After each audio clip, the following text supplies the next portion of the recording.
Hi everyone, Mono from Tokyo Game Life here. Typically on my podcast before a Nintendo Direct, I throw out some predictions, but I didn't on the last episode because it was already jam-packed with quality content. So I wanted to make a special video with predictions for the February 2023 Nintendo Direct that may happen this week. Let's get to the big one, The Legend of Zelda Tears of the Kingdom. The softest of softball predictions, but this is the Direct to show off how it's different from Breath of the Wild and why we should all be excited. I mean, it being the sequel to arguably the greatest game of all time already has millions of people excited, but we need those box blurbs, those bullet points that highlight, hey, this is what's cool and new in this game. What's up with those Sky Islands? Why does Link have a funky arm and a stealth bomber? Did they really just throw Zelda down a hole, never to be heard from again? There's not a tremendous amount to go on from the trailers, but I can at least take a shot at some game mechanics. Time manipulation seems to be a big feature. We already saw Link change the momentum of an object to send it backwards, plus some other strange stuff like a teardrop reversing into the air, and the soundtrack at times often seems like it's being played backwards. This may be foreshadowing even more grandiose time-related abilities. Maybe they pull an Oracle of Ages, and there are two Hyrules, one in the present and one in the past. Some analysis videos on the past trailers have noted the different aesthetics when Link is in the sky and when he's not, and the absence of visible sky islands from the ground in some shots. Having two different Hyrules that are largely the same yet still have notable differences between time periods would be a logical compromise if they aren't going to make a completely new world from scratch. I think Nintendo needs to get us excited about exploring the Sky Realm. What does this entail exactly? What can I do there that I can't do on the ground? Exploring the Sky Islands in Skyward Sword, for example, wasn't exactly a high point.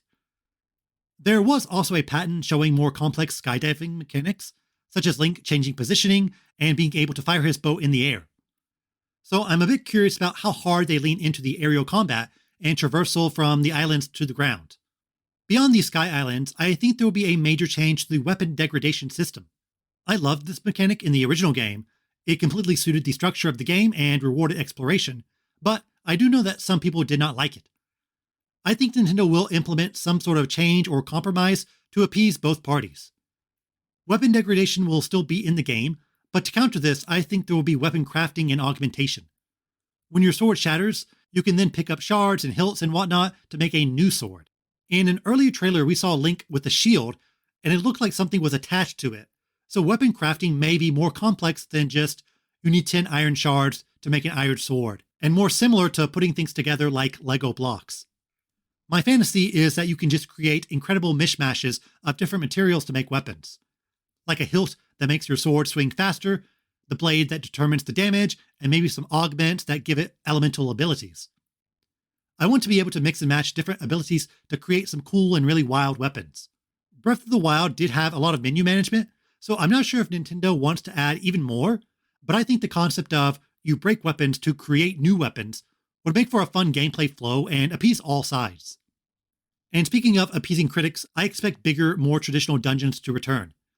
I liked the dungeons in Breath of the Wild, but they felt a bit segmented and aesthetically very similar. Ironically, the DLC had the best dungeon and boss battle, but many didn't get to experience it. Maybe they pull back on the shrines to give us bigger, more complex dungeons like in the past games. I wouldn't complain about there being only 80 shrines, but 8 big dungeons. I don't think there will be a big story blowout here, but we might get some info on the creepy hand guy, and yeah, what's up with Link's hand? I think the Zelda info in the Direct will mostly focus on mechanics and new features, yet we might get a bigger story trailer closer to the release. Though in general, I think it behooves Nintendo to keep as much close to the chest as possible. This is not a game that you need to really convince people to buy. It's the sequel to one of the best-selling games on the hardware, and one that thrives on player discoveries going viral. So I can see there not actually being a ton of deep information in this Direct, because Nintendo wants you to discover all the secrets when you're playing the game. Oh, and here's another prediction. I don't think we will see a separate game-specific Direct for Tears of the Kingdom in April, because of this very idea. The game is less than 100 days away. Everyone hold fast. It'll be in our hands sooner than later. And speaking of sooner than later, a big rumor is that Advance Wars 1+2 Reboot Camp is coming real soon. The eShop profile for the game was recently updated, and a Redditor has claimed that Walmart received displays for the game to be put up on February 10th, saying it's available now. I take any Reddit rumor with a grain of salt, but the eShop update does give the idea of an imminent Advance Wars release a bit more legitimacy. A shadow drop of a $60 first-party title would normally be unheard of, but due to the unfortunate circumstances surrounding this game, it would perhaps be the easiest way to dodge controversy. Though, is avoiding the blowback to any theoretical controversy worth the game possibly making far less money due to a shortened marketing cycle? It's funny to think that Xbox just shadow dropped a pretty big title recently too, Hi-Fi Rush from Tango Gameworks. You could argue that Hi-Fi Rush's sudden release helped that game go viral, and also avoided the skepticism and issues that appear in a typical marketing cycle. Advance Wars is far more of a known quantity though, so the surprise of, whoa, this brand new game just came out of nowhere, isn't really there. But at least fans will be happy that this game is finally coming out, me included. I do think it's pretty unfortunate that this series seems to have no future if Nintendo is going to be this skittish with releasing a game that evokes a modern war, despite it being incredibly cartoonish. I think they could if someone at Intelligent Systems or WayForward or wherever really wanted to continue the series, shift it to more of a sci-fi aesthetic. Get rid of the tanks and make it, I don't know, laser spaceships or something? Soldiers have ray guns. Instead of armies being pastiches of real countries, make them aliens. I mean, what's more advanced than the future? I enjoyed the first Advance Wars game, and I'm going to pick up this remake, so I hope that it sells well and it will give Nintendo some incentive to continue the series. Oh, and by the way, this game was actually never announced for Japan, despite it being a series originally created by Intelligent Systems, who, you know, is in Japan. Hopefully this year-long delay has been in part because they're working on a Japanese localization. But if it comes out this week with zero Japanese version, man, this series is truly in the grave over here. Another game I'm excited to see more of is Pikmin 4. Having recently cleared Pikmin 3 Deluxe, I am thoroughly Pikmin-pilled and cannot wait for this game. Now is the time to make a big push for the series to reach people unfamiliar with the franchise, the coming out party for Pikmin, similar to how Kirby was last year. Kirby in the Forgotten Land was not simply marketed as yet another Kirby title, but instead as an evolution of the series, the game you should pick up if you've never played a Kirby game. Fire Emblem Engage was also similarly marketed that way too. In Japan, stores had pamphlets titled My First Fire Emblem that explained basic gameplay mechanics. Will we get a My First Pikmin pamphlet? Maybe. And at Nintendo Tokyo, there's been a huge influx of Pikmin merch. They even put up Pikmin statues, so that's how you know they're serious. Nintendo wants Pikmin 4 to break the 1 to 2 million ceiling, just like Kirby did. Granted, I doubt this will sell as much as Kirby since that game is very child-friendly and easy to pick up and play, but Nintendo is aiming for this to be the best-selling Pikmin ever. I think a control scheme revamp is the first big thing that they will show off. It can be a bit intimidating for new players in terms of switching Pikmin types, aiming, switching between characters, and so forth. I can see them being a bit more streamlined, especially with the whole pointer mechanic for determining the range and selecting things. To be honest, I don't really have a thesis statement on how to fix Pikmin's controls, but I do think that it will be a departure from what we know. New Pikmin, I don't know, an orange Pikmin? They threw us a curveball with the rock Pikmin. Oh, I guess Pikmin can be things other than colors. But every new Pikmin game has new Pikmin types, and you gotta make that new merch to fill those shelves at Nintendo Tokyo. I'm trying to think of something existing Pikmin can't do. They can't really climb all that much, so maybe a new type of Pikmin where they can climb up walls, Breath of the Wild style, something like that. I also think there'll be major changes to the structure of the game. I think they may shift away from the day system or timed mechanics. I like to see them focus a bit more on exploration and puzzle solving instead of the survival aspects. Part of me thinks, yeah, strip all the frustrations out of the game, but I also see the appeal of having these limits. You're an astronaut going on expeditions with a finite amount of resources, and people like this element of Pikmin.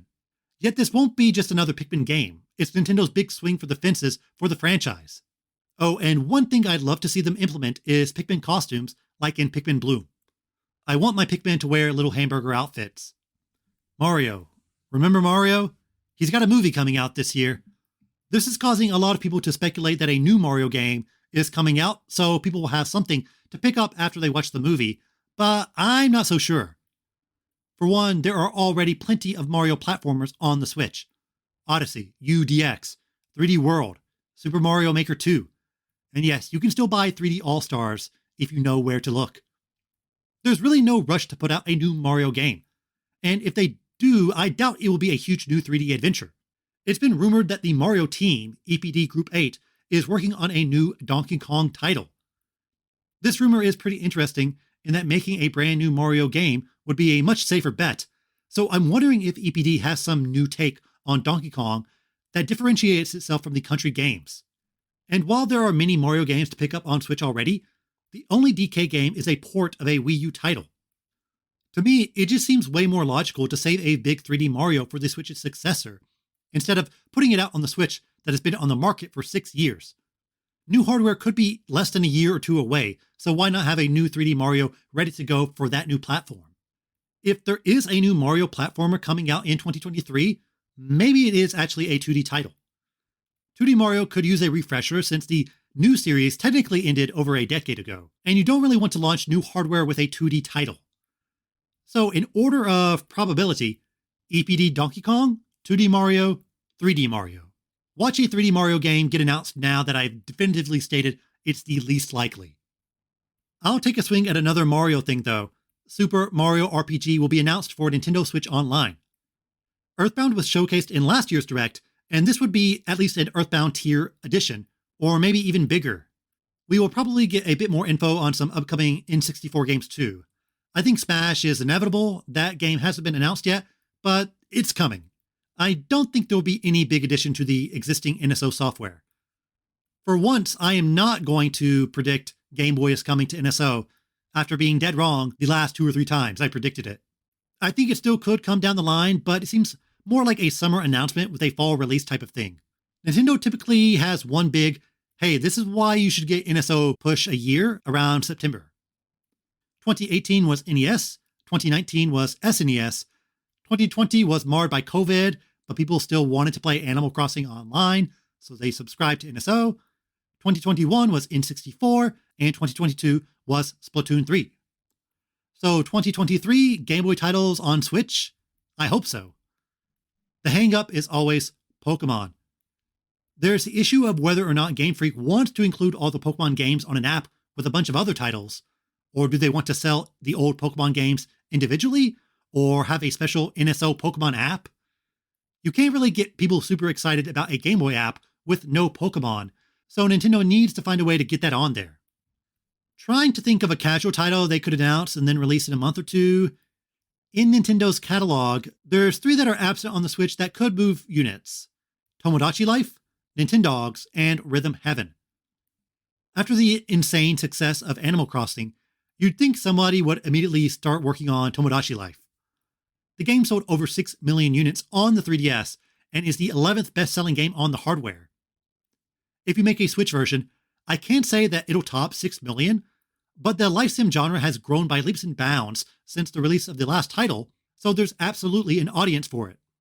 Miitopia is another Mii-heavy game that randomly released on the Switch, and I think that game's complex face designer would be perfect for Tomodachi Life. You can live together with the Mona Lisa. Nintendogs was a huge phenomenon, and even though the 3DS game sold way less than the DS title, it still moved millions of units. Maybe Nintendo thinks there's not a whole lot else they can do with the franchise though. They already added cats, where do you go from there? Rhythm Heaven is not a game that is likely to sell 5 to 6 million copies, but it does have its fans, and it's another casual title that anyone can play. Nintendo could announce a new Rhythm Heaven game that comes out in April or so at a lower price point, similar to Clubhouse Games and WarioWare. I'd say Tomodachi Life and Rhythm Heaven have higher chances of getting announced, with one of them hitting around April or so. And let's talk about everyone's favorite console with a handle, the GameCube. Rumors have been swirling, swishing, swooshing about several GameCube title remasters. There's Metroid Prime, which has apparently been done forever, Twilight Princess and Wind Waker HD, which I don't see getting announced until after Tears of the Kingdom releases.